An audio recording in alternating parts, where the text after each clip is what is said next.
Está ao vivo? Está ao vivo, já pode começar a falar, tá? Posso? Pode falar. Pode falar, pô.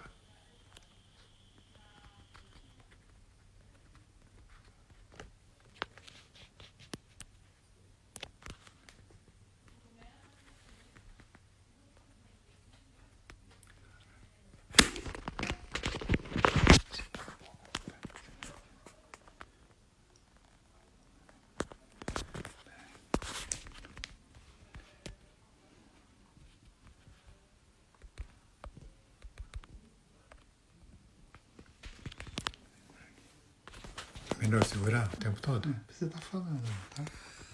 Boa noite, gente querida!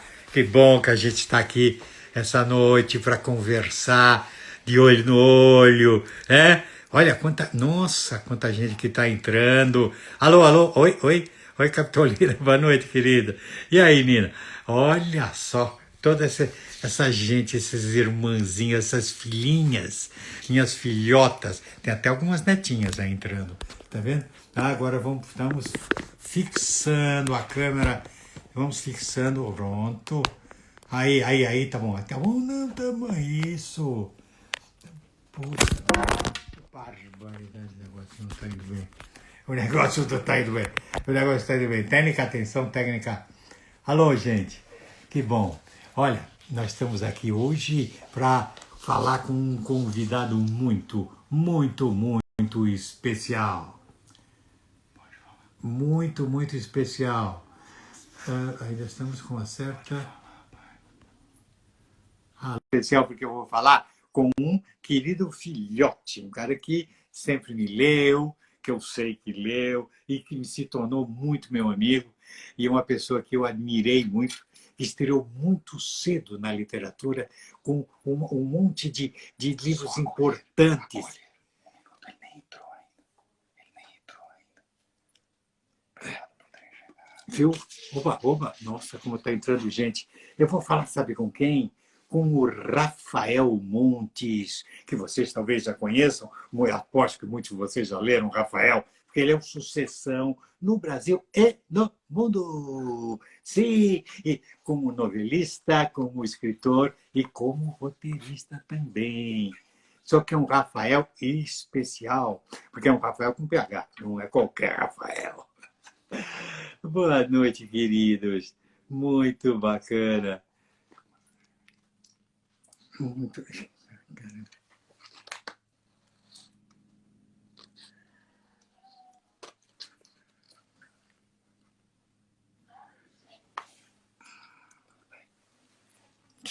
Desculpem essa interrupção. Muito bem.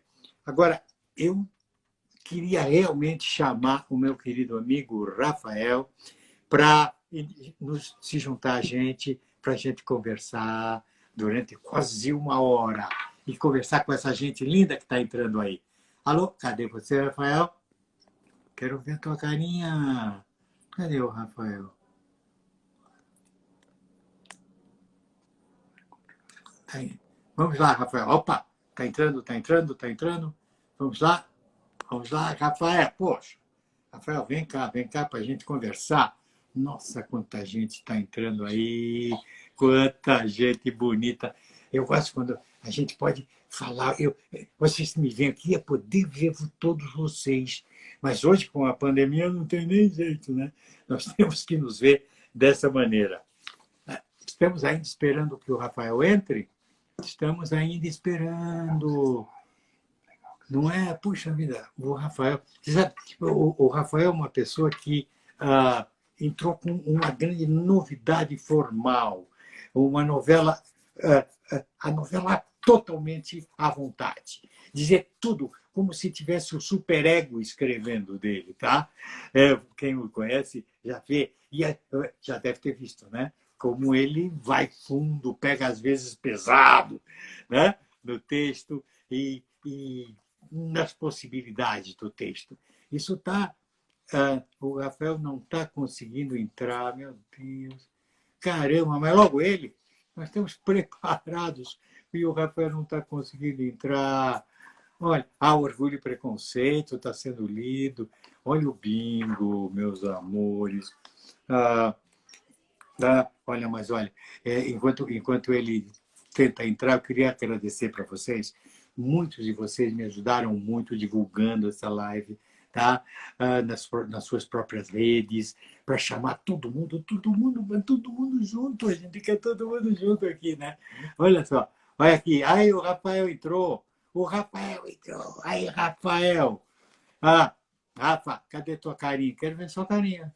Cadê a carinha do Rafael? Meu filhote, puxa vida. Hein? Cadê o Rafael? Mas, viu, muito obrigado pelo apoio que vocês estão dando. Tá? Um apoio que sem vocês, nem eu, nem o Rafael estaríamos aqui, né? Tá bom? Ele está entrando. Rafael. Vamos ver se o Rafael entra.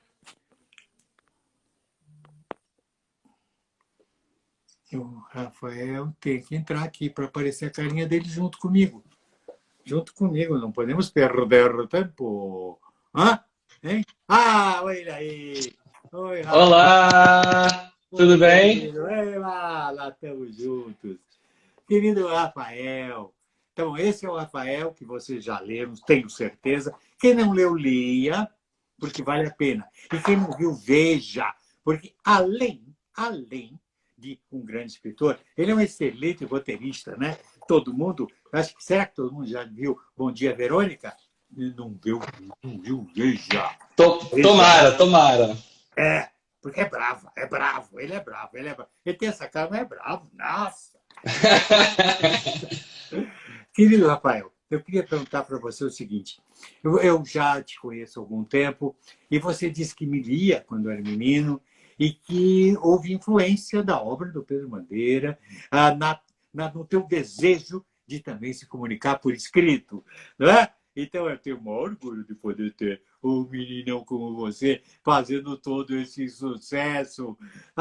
E a gente está de mão dada, vai já há algum tempo. Eu queria que você falasse um bocadinho disso. Primeiro eu vou ter que contar para vocês, gente. Eu escrevo essas histórias de suspense, de mistério e tal, mas o Pedro sabe que eu sou um chorão. Por quê? Eu estava na Bienal do Rio, isso em 2015, eu acho, já, Pedro, 15 ou 16, tem que ver quando é que foi a Bienal do Rio. Foi 15. E aí, foi 15 ou 16 a do Rio, não sei. Foi 15, 16 e aí, de São Paulo. Foi 16 foi em São Paulo. E aí eu tava com o meu crachazinho lá de autor, né, que a gente entra pelaquela área VIP. E quando eu tô entrando, está o Pedro Bandeira saindo. O Pedro Bandeira, que a gente ainda não se conhecia, né, Pedro? Não, pessoalmente não. E aí eu vi o Pedro e eu comecei a chorar. Eu falei, gente, acho que dos escritores todos, né, que, enfim, claro que antes de sermos escritores, somos leitores, né, então a gente admira muitos autores. Mas acho que dos brasileiros você é o que eu mais admiro. E quando eu te vi, eu falei, meu Deus, e o Pedro tem essa cara de vô, né? Ele é o vô de todo mundo. E hoje, na conversa mais cedo, ele me disse que ele é meu pai postiço. Eu falei, tá, aceitei. E aí ele deu um abraço, não sei quem aí já levou um abraço do Pedro Bandeira. É um senhor abraço, vale muito a pena, recomendo. Quando essa pandemia passar, estar numa noite de autógrafo do Pedro para pegar um abraço dele. Um autógrafo e um abraço. E eu fiquei muito emocionado, comecei a chorar mesmo. E ele muito olhou o crachá, falou, você também é escritor e tal. E aí eu dei meus livros de presente para o Pedro. E o Pedro, acho que Pedro, uns 2 meses depois, me mandou um e-mail falando, li tudo, já achei isso disso. Leu todos os livros que eu tinha lançado até então, acho que eram 3 livros, então foi muito legal. Agora, para contar um pouco da minha experiência como leitor com você, foi assim, eu cresci, aliás, é uma coisa que a gente já discutiu bastante, alguém falou aqui, vô não, tiozão, Pedro, você.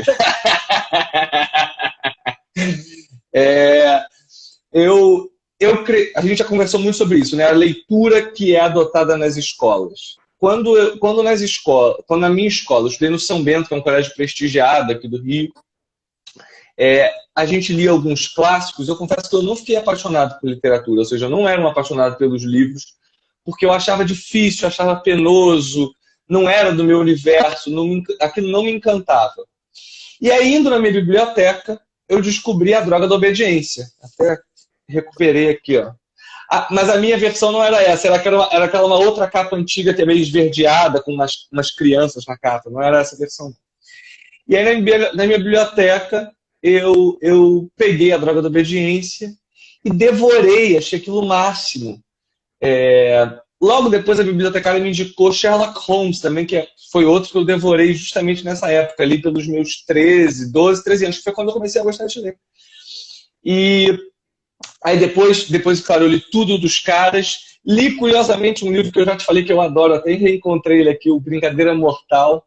Eu adoro, porque é um Hitchcock para crianças esse livro, né?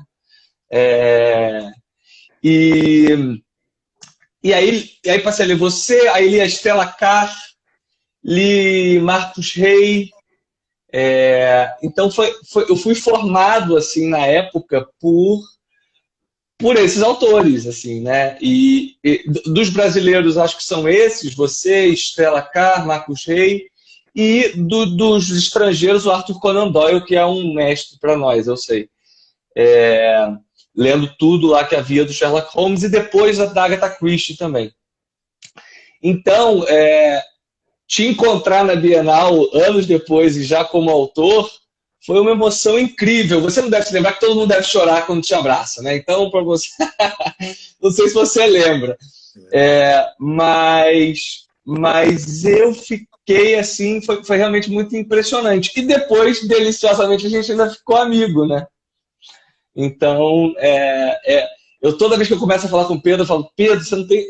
Que é isso, gente? É você poder conversar com um escritor que você, quando estava na escola, lá imagina, com 12, 13 anos, quando eu ia pensar que eu ia ficar amigo do Pedro Bandeira? Pois é, meu querido, sabe? E você começou com 19 anos. Eu soube, viu, gente? 19 anos. Quer dizer, 7 anos depois de a gente conhecer, já tinha um livro pronto, tá? Que é um livro tremendo. Então, gostaria... Bom, antes eu vou contar um segredo. Um passarinho me contou uma bomba que eu daqui a pouco vou falar, mas não vou falar agora. Não vou falar agora. Mas por que você já começou? Então, assim, você acabou com o Stephen King no Brasil. Ninguém mais lê Stephen King. Agora é Rafael Montes, tá? Porque... É meu. Olha, realmente, nossa. Então, eu queria saber por que você resolveu optar por esse caminho. E ali no caminho que você explora de modo diferente. Embora você sempre faça suspense, sempre você tenha mistério a ser resolvido para segurar o leitor o tempo todo, mas você dá um susto a cada 2 páginas. Tal! Uma paulada até 2 caras. Me conta, o que está dentro de você para ter saído esse caminho? É engraçado, Pedro, porque para mim, acho que para todo escritor, né, o exercício é contrário. Primeiro a gente faz e depois a gente racionaliza por que faz. Eu acho que eu comecei a escrever policial porque, como eu te contei, é o que eu lia. Eu lia Pedro Bandeira, eu lia esses mistérios. Eu também li muito aqueles mistérios juvenis do Sidney Sheldon. Ele tem A Perseguição, O Fantasma da Meia-Noite, ele tem alguns juvenis também. Então, nessa época, eu lia muito mistério, e para mim aconteceu uma coisa curiosa. Tão logo eu virei leitor, eu quis ser escritor. Ou seja, eu comecei a ler aos 12, 13 anos, e aos 14 eu comecei a escrever meu primeiro romance. Claro, e aí desisti e comecei outro, e assim foi, né? Eu fui experimentando já como escritor desde que eu comecei a minha vida de leitor.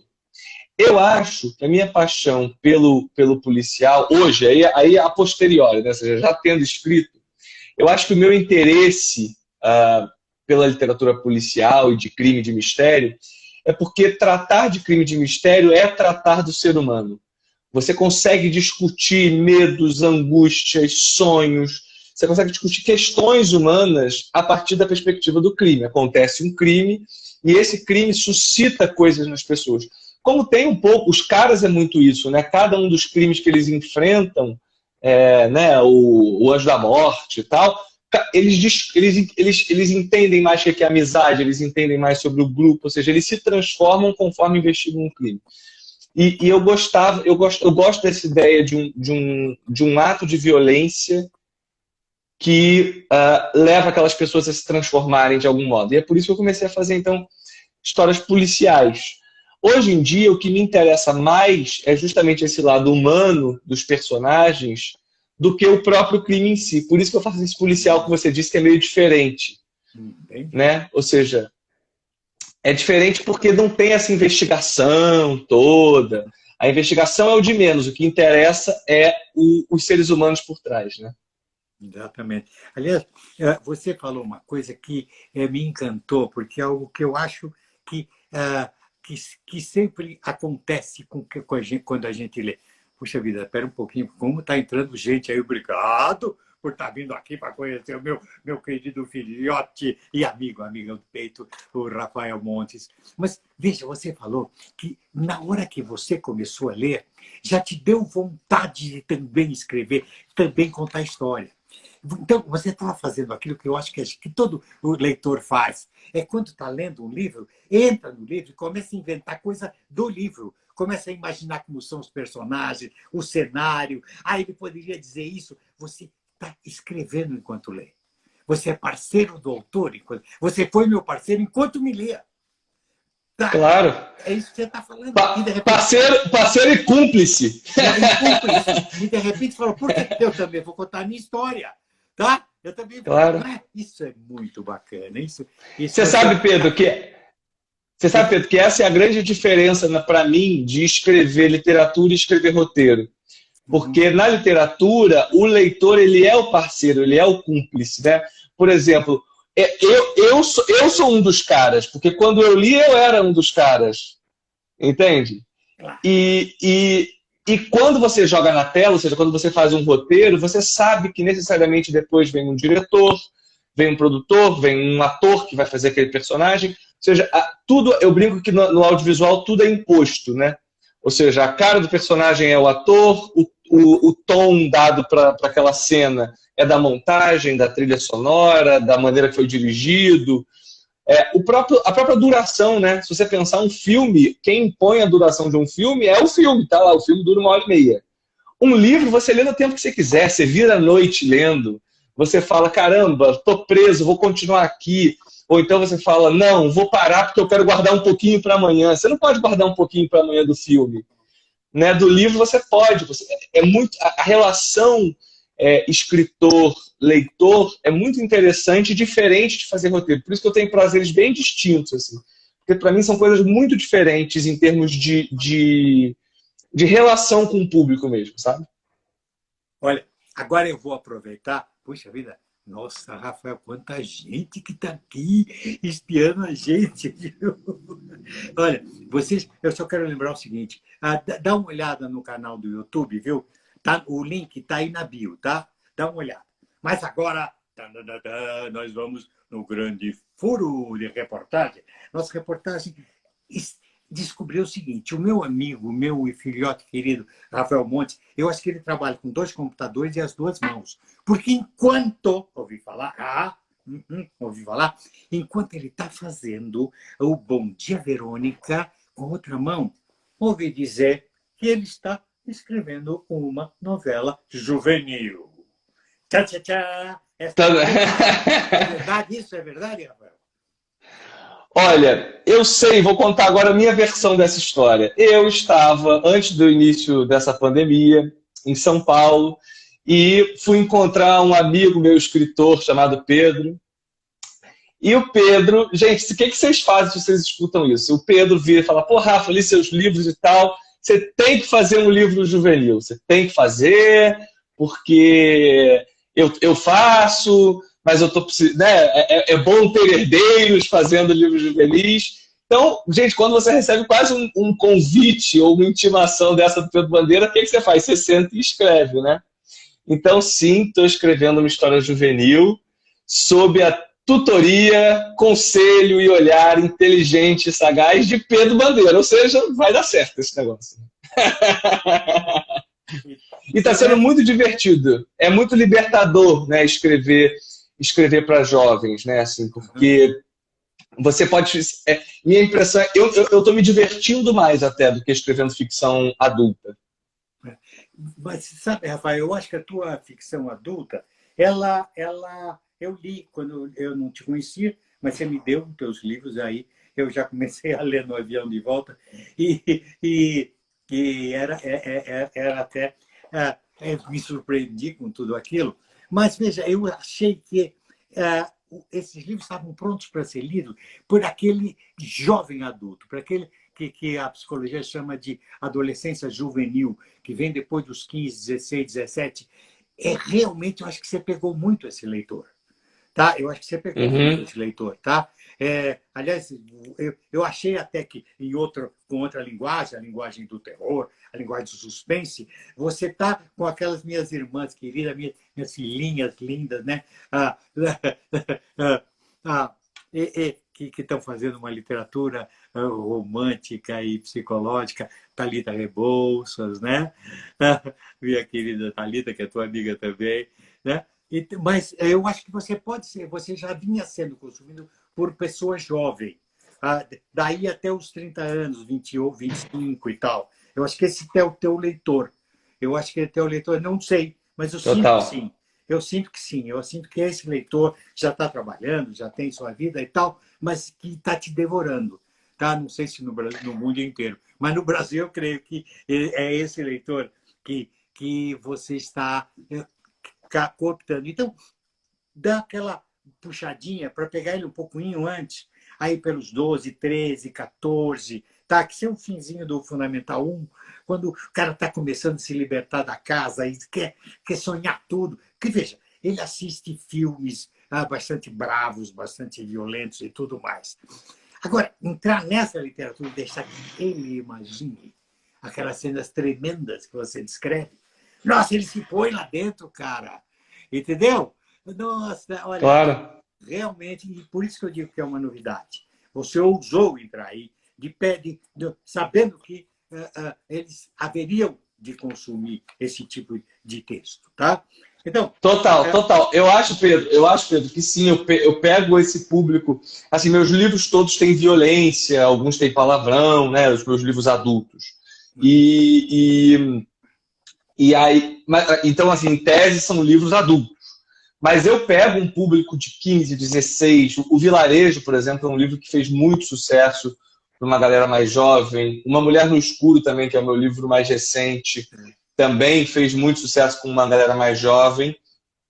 E a minha impressão que pode ser muito legal é isso, fazendo um livro juvenil e aí pegando um público de 12, 11 anos, é muito legal porque você forma os leitores para lerem os seus outros mais tarde, né?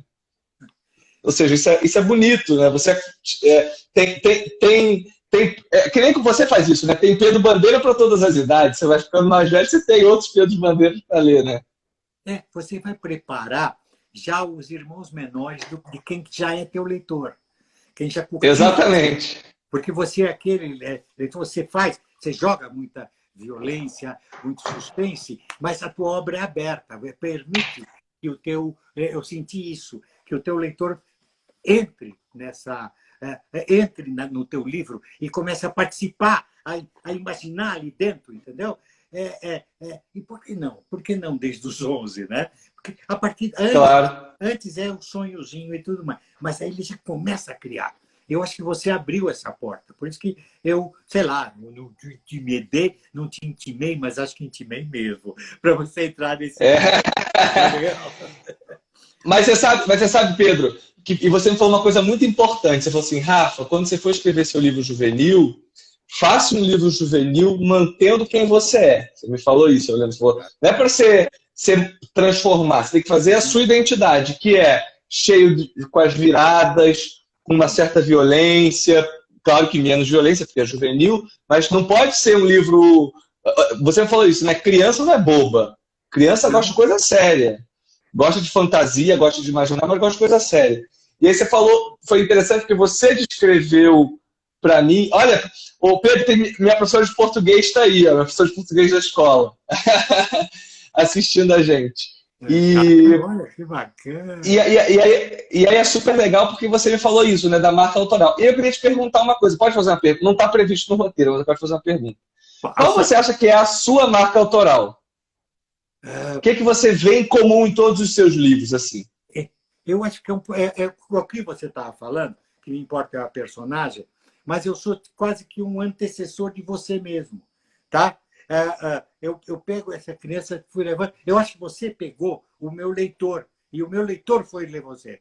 Você entendeu? Ler Uhum. você, porque eu já sou um pouco mais suave e tal naquela historinha. Você me completou aquele leitor que fala: ai, Pedro, por que você não faz um livro assim assim? Falou: não precisa, eu tenho o Rafael. Tá? Hoje eu tenho Rafael, como eu tenho a Thalita nos meus mais românticos, tá? A Thalita, às vezes, eu acho que ela tá. Os personagens dela saíram dos meus livros, estão já brigando, já discutindo com a mamãe, com o papai, com o namorado, né? O falar sério, aquela coisa toda. A gente se engrenou. Isso acho que está acontecendo muito bacana na literatura juvenil. Sabe, É. eu fico tão feliz por ver isso acontecer. Tá? Eu acho que a minha marca é essa, eu dou uma provocada. E você pegou mesmo, pegou pelo colarinho esse leitor. Tá? Realmente, e por isso que eu queria voltar para você perguntando justamente isso.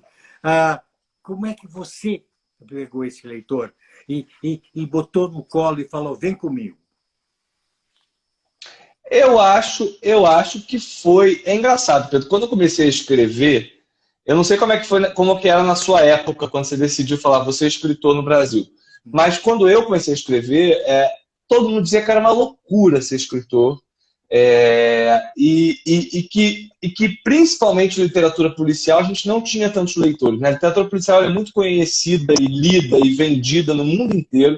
Você pega, sei lá, o New York Times, a lista de mais vendidos é de livro policial, na Europa também. E no Brasil a gente não tem, ainda não tem, infelizmente, essa tradição de autores policiais.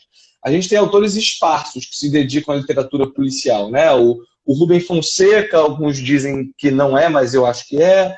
A Patrícia Mello, o Luiz Alfredo Garcia Rosa. Enfim, a gente tem alguns autores aí que se dedicaram à literatura policial, mas não tinha uma tradição, assim, ou seja, não era garantia de que ia dar certo. Mas eu brinco que o primeiro leitor de um livro é o próprio escritor. É o próprio escritor escreve. Você escreve o livro que você gostaria de ler, né? E que você não encontrou, então você escreve. Então eu fui escrevendo o que eu queria ler. Os Suicidas, que é meu primeiro livro, é um livro que eu falei, cara, eu adoro Agatha Christie, quero fazer uma coisa de jovens meio Agatha Christie. Vou fazer, fiz Suicidas. E, e, e eu acho que aí nisso chegou para outras pessoas, chegou para esses leitores falando, caramba, eu nunca vi isso no Brasil. E aí eu fui conquistando pouco a pouco, porque a gente faz um trabalho de formiguinha, né, Pedro? Conquistando leitores, assim, aquela coisa que você vai pouco a pouco conquistando no boca a boca as pessoas também. É muito importante vocês todos aí que estão assistindo e que indicam, né? Mas eu acho que eu construí muito esse público com uma espécie de autenticidade. Assim, eu faço coisas em que eu acredito e nunca porque vão dar certo. Não faço nada que faça assim, faz isso que isso está na moda. Não faço. Eu faço o que eu acho que eu tenho que fazer. Mas eu acho que o escritor tem uma espécie de anteninha. O escritor ele acerta porque ele está atento ao mundo, né? O escritor ele é um ser no mundo. Por exemplo, eu até na vontade de escrever o juvenil, eu fui reler seus livros, né? Eu te falei isso. E, por exemplo, A Droga da Obediência é um livro que, a depender da idade que você lê, ela ganha outros significados, ela tem outras camadas. Gente, num Brasil que a gente vive hoje, a ideia de uma droga que coloca todo mundo obediente e servil a um sistema, com gente falando aí de volta da ditadura e etc. Então, é muito interessante como as leituras também mudam conforme você muda de idade, né? Você envelhece. Você está falando uma coisa que é verdade. Um livro, quando é bom e é bom mesmo, eu acho que ele é bom não para aquela idade, mas a partir daquela idade. Tá? Você tem diferentes leituras. Tá? Você pega o livro, sei lá, tem um do Loyola que é Os Olhos Cegos dos Cavalos Loucos, que pode ser lido por um menino de 9, mas cara, um cara de 90 cai de costas ao ler esse livro, tá? Não é? Aham. É meio assim. Quando eu li Os Suicidas, eu achei o seguinte: eles tinham mais ou menos a tua idade, eles eram caras de 18, 17, 20 anos no máximo, aqueles personagens. Aquela loucura daqueles personagens. E ali eu senti. Você está trabalhando o desespero deles. Puxa, é o desespero que muitas vezes os grupos sentem. Tá? E não só jovens, os velhos. Às vezes falam, pô, como é que está esse Brasil agora? Eu quero, sabe, não é só a pandemia, nós estamos vivendo várias pandemias, você sabe disso. Eu acho que ali, uma pessoa mais velha que vai ler esse livro, cara, ela vai falar, puxa, eu tenho 40 anos, eu me sinto como esses meninos. Acabou a vida para mim. Mas há um líder desse, vamos nos jogar da janela, porque ele quer que o mundo morra inteiro, né? Não posso dar esse spoiler. Esse spoiler não pode ser dado, né? Mas o desespero deles, às vezes a gente sente mesmo isso. Então, quando você trabalha esse desespero na ficção, você purga o leitor. Sabe? Quando aquela coisa toda horrorosa acontece, é como se acontecesse com o teu desespero. Tá? A literatura serve para isso. Resolve o problema que eu estou sentindo dentro de mim. Aliás, com todos os enormes problemas que no Brasil vai muito além da pandemia. Mas você falou muito bem, antes a nossa literatura era muito o social, o problema brasileiro social, desde Graciliano ou Jorge Amado. Tá? E nós, a partir do juvenil, você, a partir do super juvenil, que eu achei que você é o supra juvenil, a tua literatura. Tá? Você não está falando com os coroas de 50, não. Tá? Você está falando com aqueles caras que estão meio perdidos no mundo. Isso me agradou muito, tá? Me agradou muito. E eu acho que você fez isso, mais com o sentimento do que com a razão. Por que você Com fez certeza. isso? Não é? Me fala isso. Eu acho que você sentia isso e, de repente, racionalizou e sem notar que estava fazendo isso. Diga. Por isso que eu digo, eu sempre acho que você racionaliza depois que está pronto, né? Ou seja, quando eu fui escrever Suicidas, a intenção inicial era contar uma história de jovens perdidos e diante das pressões do mundo.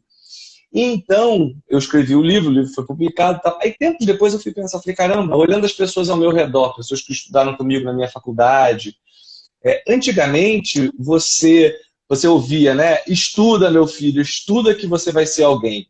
Hoje, o mundo está de um jeito que, assim, você pode estudar, às vezes tem gente com mestrado, porque você tem um sistema econômico, uma crise no país. Já há alguns anos a gente tem vivido de crise, né?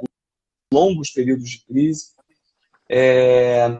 Então o que você falou bem, essa juventude perdida de que eu fazia parte, e faço parte. Eu felizmente me encontrei na contação de histórias, ou seja, eu gosto de escrever e ali eu me encontrei um lugar para dar vazão às minhas histórias, né? Tanto nos livros como nos roteiros.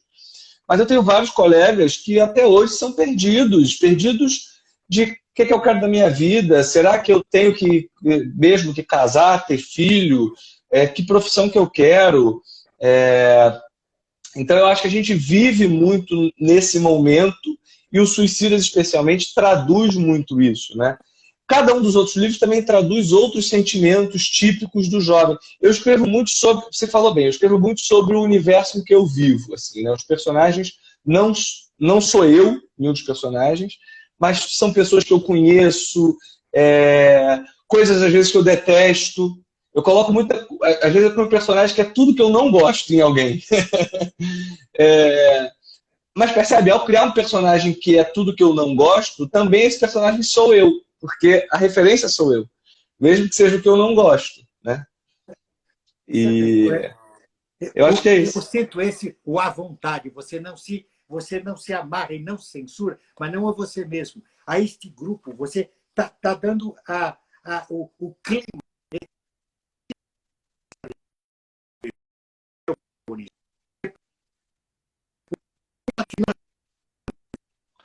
Nota que essa crise que o teu grupo tem, eu sinto que essa crise está no livro. Você pôs a crise, não é tua, é nossa. Tá? Por isso tem tanta identificação do teu leitor com você mesmo. Mas eu vou te fazer uma pergunta do Raul, nosso seguidor querido. Ele faz uma pergunta, aliás, bastante estranha. Rafa, você conseguiu conciliar sua atividade de escrever, sua profissão, com seus estudos no ensino médio? Acho que não, já na faculdade, né? Rafa? A internet está ruim. Estamos com problemas. Opa, nós estamos perdendo o Rafael. Oi, Martinha, você está aí, minha querida. Essa aqui, essa minha irmã aqui do coração. Amo você. Nossa, o que houve? Vem cá, Rafael, volta. Essa internet está nos boicotando. Caiu a internet lá. Oh, meu Deus, caiu lá. Mas enquanto ele vai entrando, eu queria falar um pouco desse tipo de arte que ele está fazendo. Olha, nós estamos aqui tentando achá-lo, mas esse tipo de arte que ele faz, veja, se você gosta de escrever ou gosta de ler, o importante é não se censurar. Deixar, porque a literatura, a arte vem do fundo da alma. Se você começa a colocar o superego abafando o teu id, tá? Você sabe a história do... Não é? A história do Freud, né? Nós temos um ego que é o que nós vivimos para os outros, mas temos um id cheio de problemas. E aí, quando você vai escrever, deixa esse id sair lá de dentro. Não vem com aquele superego. Eu sinto, não sei se você que lê o Rafael sente isso. Ele abriu mesmo o superego dele. Ele deixou vir os demônios para fora. Porque são os demônios dessas nossas emoções que fazem a arte. Né? Isso você abre. Você não vem se tapando. Mas será que você ouviu a pergunta do nosso querido Raul? Pergunta se você conciliava a tua profissão com os teus estudos. Porque você estava estudando ainda quando você escreveu, não? Você conciliou isso? Como é que foi? Oi, Pedro, desculpa, eu não ouvi a sua pergunta. Você pode repetir? Eu caí aqui. Eu vi que você caiu. Foi a pergunta do Raul, um amigo nosso que está nos ouvindo. Ele perguntou como você pôde conciliar uma profissão tão abafante como a de escritor com os teus estudos. Você estava estudando, ensino médio, faculdade. Como é que você conciliou isso? No ensino médio, você está perguntando? É a pergunta? Ele pergunta ensino médio. Então, eu fazia o seguinte, eu comecei a escrever quando eu estava, acho que no que era a 8ª série e depois no primeiro ano do ensino médio. E eu tinha a escola, que era manhã e tarde, o período da escola, e eu à noite escrevia, eu acho que essa é a regra de todo escritor, o segredo de todo escritor. Eu escrevia todo dia 1 hora, pelo menos, todo dia, obrigatoriamente. Eu sentava e escrevia. Eu me impunha, digamos, esse exercício. Então, era difícil conciliar, tanto que o Suicidas é um livro que eu demorei 3 anos para escrever. Porque foram os anos do ensino médio, eu estudando para o vestibular, eu fiz Direito. Eu fiz Direito na UERJ, aqui no Rio. Então, foram 3 anos nessas madrugadas, virando a noite, escrevendo.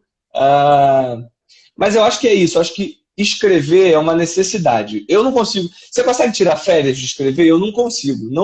Eu viajo, eu levo meus bloquinhos de nota, eu vou anotando coisa, aí às vezes eu falo, hoje eu preciso escrever um capítulo, aí eu abro o computador e trabalho. Eu não consigo não escrever, é uma espécie de necessidade. Então, quando eu estava no ensino médio, foi difícil, realmente é difícil, mas sempre é difícil. Se você for esperar o tempo para você escrever, você nunca vai escrever. Então, você tem que impor o tempo. Você que tem que criar o seu tempo. Concorda? Concordo. Pelo jeito que você falou, você se obrigou a uma disciplina, uma grande disciplina. Eu vou trabalhar com ou sem inspiração. Não tem inspiração. É trabalho, é suor. Vamos lá, eu tenho que seguir. Eu tenho que botar essa ideia no papel. Como e vai, e refaz, e faz, e refaz. Olha, gente, quando acabar essa live, que eu queria que não acabasse nunca, tem tanta coisa que eu queria falar com o meu querido filhote, o Rafaelzinho. Olha, vai no canal do YouTube, tá? O link está na bio, não deixa de ir. Mas, viu, Rafael, eu queria perguntar agora para você o seguinte: você conseguiu rapidamente conquistar outros mercados. Como é que foi? Você acha que o leitor, em qualquer parte do mundo, tem o livro traduzido, ele está sendo absorvido do mesmo modo que é no Brasil? Acho que não. Acho que é muito interessante. Assim, eu lembro também foi uma situação emblemática assim da minha vida e da minha carreira. Eu entrei na faculdade de Direito e logo que eu entrei eu comecei a fazer um estágio num escritório de advocacia.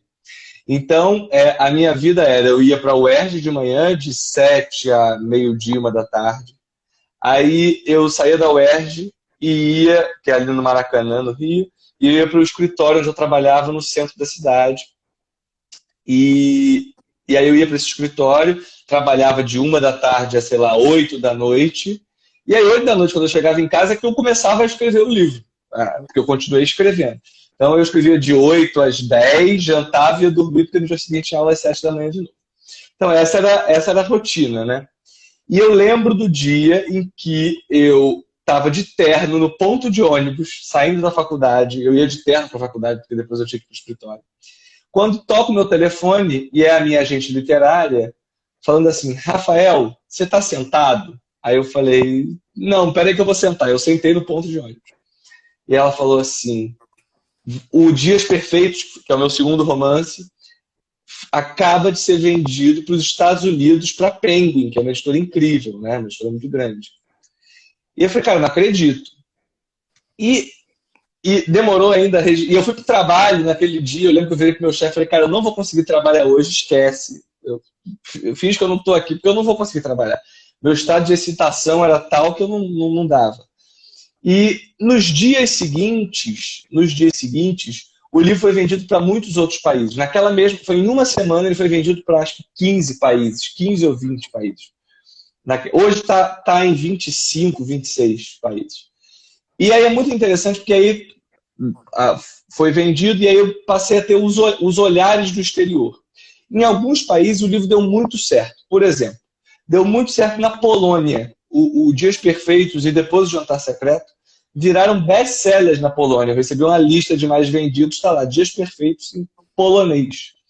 Aí eu fico pensando, caramba, que Dias Perfeitos impacta nos leitores da Polônia? Deve ter alguma coisa, eu não sei. É algo inexplicável. Ao mesmo tempo, por exemplo, em Portugal não deu tão certo. Ou seja, bem mais próximo culturalmente, mas ao mesmo assim não funcionou. Eu fui a Amsterdã divulgar o livro, a editora de lá, da Holanda, me chamou, e teve uma pergunta da plateia que foi ótima. Uma moça virou e perguntou o seguinte: olha, tem um momento do Dias Perfeitos em que tem uma blitz policial. Eles são parados numa blitz policial, né, dentro de um carro. E o policial vê que ele está bêbado, vê que ele bebeu, mas ele libera o casal recebendo R$ 500. Isso não existe, né? Isso é mentira, isso não é assim. Aí eu falei: olha, você não sabe como é no Brasil. Porque para uma pessoa de Amsterdã, você molhar a mão de um policial é algo totalmente fora do razoável, né? E eu falei: olha, infelizmente no Brasil acontece. Pois é, queridos. Olha, eu queria agradecer a tanta gente que está nos ajudando aqui. Eu queria, claro, agradecer para o meu querido filhote Rafael. Nós ainda vamos ter muitas conversas, às vezes sem gente nos ouvindo, mas vamos ter outras, porque tem tanta coisa para a gente trocar, né, Rafa? Fala a verdade. Mas eu quero agradecer muito para a minha equipe, para o Zé Mota, que cuida das minhas redes sociais, que é um... Nossa, ele me cobra bastante e vai continuar cobrando, Zé, continua. O querido Kenji, o Kenji é o meu produtor, o meu editor de todos os vídeos e tudo mais. E a minha filha querida, que não para de me ajudar. E eu nem sei como agradecer, que é a Ana Priscília, meu amor, Ana Priscília. Você sabe como eu gosto de você. Há tantos anos a gente está junto. Queremos estar sempre juntos, a cada dia. Quero agradecer também a Editora Moderna. A Editora Moderna tem dado muito apoio para mim, me dá há 40 anos apoio para mim. E agora a gente precisa ficar junto, né? Em algum momento, né? Não é verdade, doutor? Ei, doutor. Ô Pedro, eu quero dizer também, agradecer também a toda essa equipe, além de você pelo convite, mas para toda a equipe, porque assim, eu estou adorando essa fase Pedro Bandeira influencer. Influencer digital, postando curiosidades. Eu adorei outro dia você postando a foto da sua primeira noite de autógrafos. Eu falei, gente, que emocionante! E você, às vezes, apresenta livros da sua estante. É muito legal. Estou adorando, adorando, adorando. É porque sabe que na verdade, todo mundo que está assistindo essa live, eu nunca esperei tanto netinho, tanta netinha, tanto filhote, tanta irmão aí junto conosco, né? É bacana quando a gente pode estar com essa gente toda, né? Mas eu acho que, sabe, uma coisa, Rafael, as pessoas querem saber da gente. Sabe, esse negócio, o escritor é um cara... Geralmente, quando eu comecei falando, mas escritor, você está vivo, o escritor geralmente está morto. E mandam ele ler José de Alencar, Graciliano, Machado de Assis, sempre estão mortos. Você está vivo. Nossa, pensei que saiu morrendo. Então, saber que a gente é vivo como eles, a gente sonha como eles e a gente quer botar eles no colo, quer mostrar como a gente vive normal e tal, e lê Claro. coisa, e vai ao cinema, né? Por exemplo, eu admiro muito o grande roteirista que você é, né? Porque o Bom Dia, Verônica realmente está sendo um estouro, né? Um sucesso. Hoje eu estava falando com a minha editora, que assiste o Bom Dia, Verônica, né? Então, é muito diferente, é muito diferente. Eu realmente... E tem uma coisa muito legal, Pedro, que é isso, né? A gente vai nas escolas, né? Você vai muito mais, mas eu tive alguns livros adotados em escola. E eu acho a coisa mais mágica para mim, primeiro é as diferentes leituras, né? Por exemplo, O Dias Perfeitos é um livro sobre relacionamento abusivo. E eu, nas escolas em que ele foi adotado, em geral no segundo ano do ensino médio, primeiro ano, segundo ano do ensino médio, aconteceu algumas vezes de no final do bate-papo meninas virem falar comigo e falar, cara, eu vivi um relacionamento abusivo, eu tinha um namoradinho que me impunha coisas erradas e que é só lendo o seu livro eu vi que são erradas. Ou seja, é muito interessante essa maneira de você estabelecer diálogo com o jovem e é muito interessante que desmistificar a figura do escritor, como você bem disse. Escritor tem problema, escritor está vivo. Está vivo, gente, olha que maravilha. Escritor está vivo. Né? Escritor tem qualidade, é ser humano, é normal e está aí no mundo. Assim. Algumas vezes eu já ouvi isso também. Não necessariamente só de estar vivo, mas também de caramba, tem escritor jovem, escritor que não, né? E isso é muito legal, assim, acho muito legal quebrar esses preconceitos e desmistificar o escritor. Porque eu sempre digo isso, se a literatura, se a relação que a gente tem com o livro for a relação que o jovem tem com o videogame, com a Netflix, vai ser muito bom. Não tem que ter esse ar superior, ai meu Deus, olha o livro ali, o livro é algo... Não, o livro é livro. O livro é que nem filme, é que nem série, é que nem videogame, é que nem jogar bola, é que nem jogar jogo de tabuleiro. É algo do dia a dia que te dá prazer. Eu acho essa relação com o livro muito, muito importante, sabe? Claro. O livro é divertido, é gostoso ler. é gostoso pensar, é gostoso se surpreender, como a gente se surpreende com um filme, ou até com um joguinho, sei lá, não é? Realmente, olha, eu queria também agradecer ao meu querido Severino, que também é um jovem escritor, professor de português, e é um ótimo escritor, já tem um monte de livro publicado, são todos juvenis, né? E quero também agradecer toda essa gente que está nos vendo, e principalmente aqueles que sempre me levaram, me sustentaram. Sem eles, eu não seria ninguém, que são os professores de língua portuguesa. Essa gente que luta pela língua portuguesa, que tem tanto problema nesse país, porque nós temos uma população enorme de analfabetos funcionais que são incapazes de ler um livro nosso, viu, Rafael? Mas estão incapazes até de ler um pequeno texto, que a gente vai mal na pesquisa do PISA, né? Essas coisas todas. Olha, sem essa gente entusiasmada, que agora está tendo que ficar em casa por causa da pandemia e que vai receber alunos com perdas quando eles puderem voltar. Claro. Não é? Ver como eles lutam. E eles é que põem esse livro na mão, o nosso livro nas mãos dessas crianças. Os pais não põem. E a gente não podem pôr. Às vezes o pai, não sei o que, é meio analfabeto funcional. Eu já encontrei engenheiro incapaz de ler um livro. Já encontrei médico que diz, não. Os únicos livros que eu li na minha vida foram os livros enquanto estava fazendo faculdade. Um médico que está tratando da gente, do corpo da gente, e a gente trata da mente dos clientes deles. Claro. Não, total. Não, e eu, felizmente, eu tenho muito carinho pelos meus professores. Eu acho que muito do escritor que eu sou hoje, e até do indivíduo que eu sou hoje, eu devo aos meus professores. Eu, felizmente, eu adorava a escola. Então, eu tenho, primeiro, um carinho especial pelos meus professores, né, que me criaram. E entre os professores eu incluo você, porque você, escrevendo seus livros que eu li na escola também, de algum modo, foi um professor. E acho, sim, esse trabalho que os professores fazem na escola.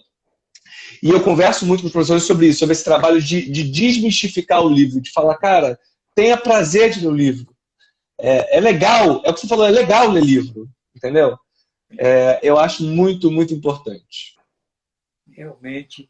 Então, olha, vamos dar boa noite para essa gente maravilhosa que está aqui. Eu ficaria a noite inteira com eles, também com você. Uma hora a gente precisa sentar, tomar uma cerveja juntos e trocar papo fora, né? Precisamos, assim que essa pandemia passar, a gente senta para tomar uma cerveja, vai ser um prazer. E eu vi gente pedindo, Pedro, uma coisa que eu vou te provocar, minha vez de te provocar. Diga. A gente tem que fazer um livro junto. O que vocês acham? Comentem aqui se vocês acham. O que vocês acham dessa ideia? Não, 3 versões no mesmo texto é uma boa. Vamos fazer um livro juntos, aí vai ser ótimo. Vai ser divertidíssimo. Ó, tem gente aqui falando, ó, me convida. Claro.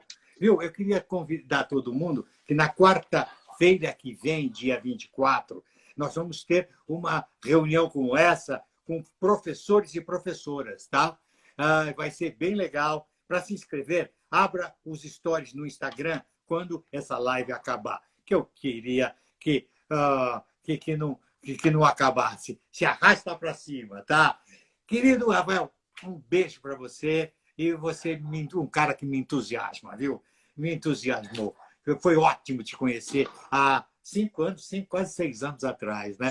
Mas foi maravilhoso. Daí nós ficamos juntos e eu aprendi muito com você. Eu aprendi muito que, olha, precisa abrir mesmo, tirar o superego, deixar o nosso id para fora, porque aqui está não os nossos demônios, mas as nossas raivas, as nossas frustrações, que são as raivas e frustrações dos nossos leitores. Eles precisam sofrer e sonhar junto com a gente. Um beijo a todos. Isso aí.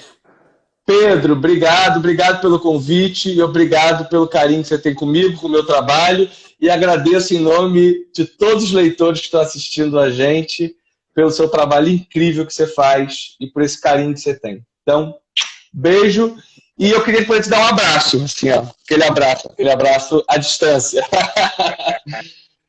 Beijo, querido. Sim, exatamente. Vai. Beijo, gente. Boa noite. Boa noite.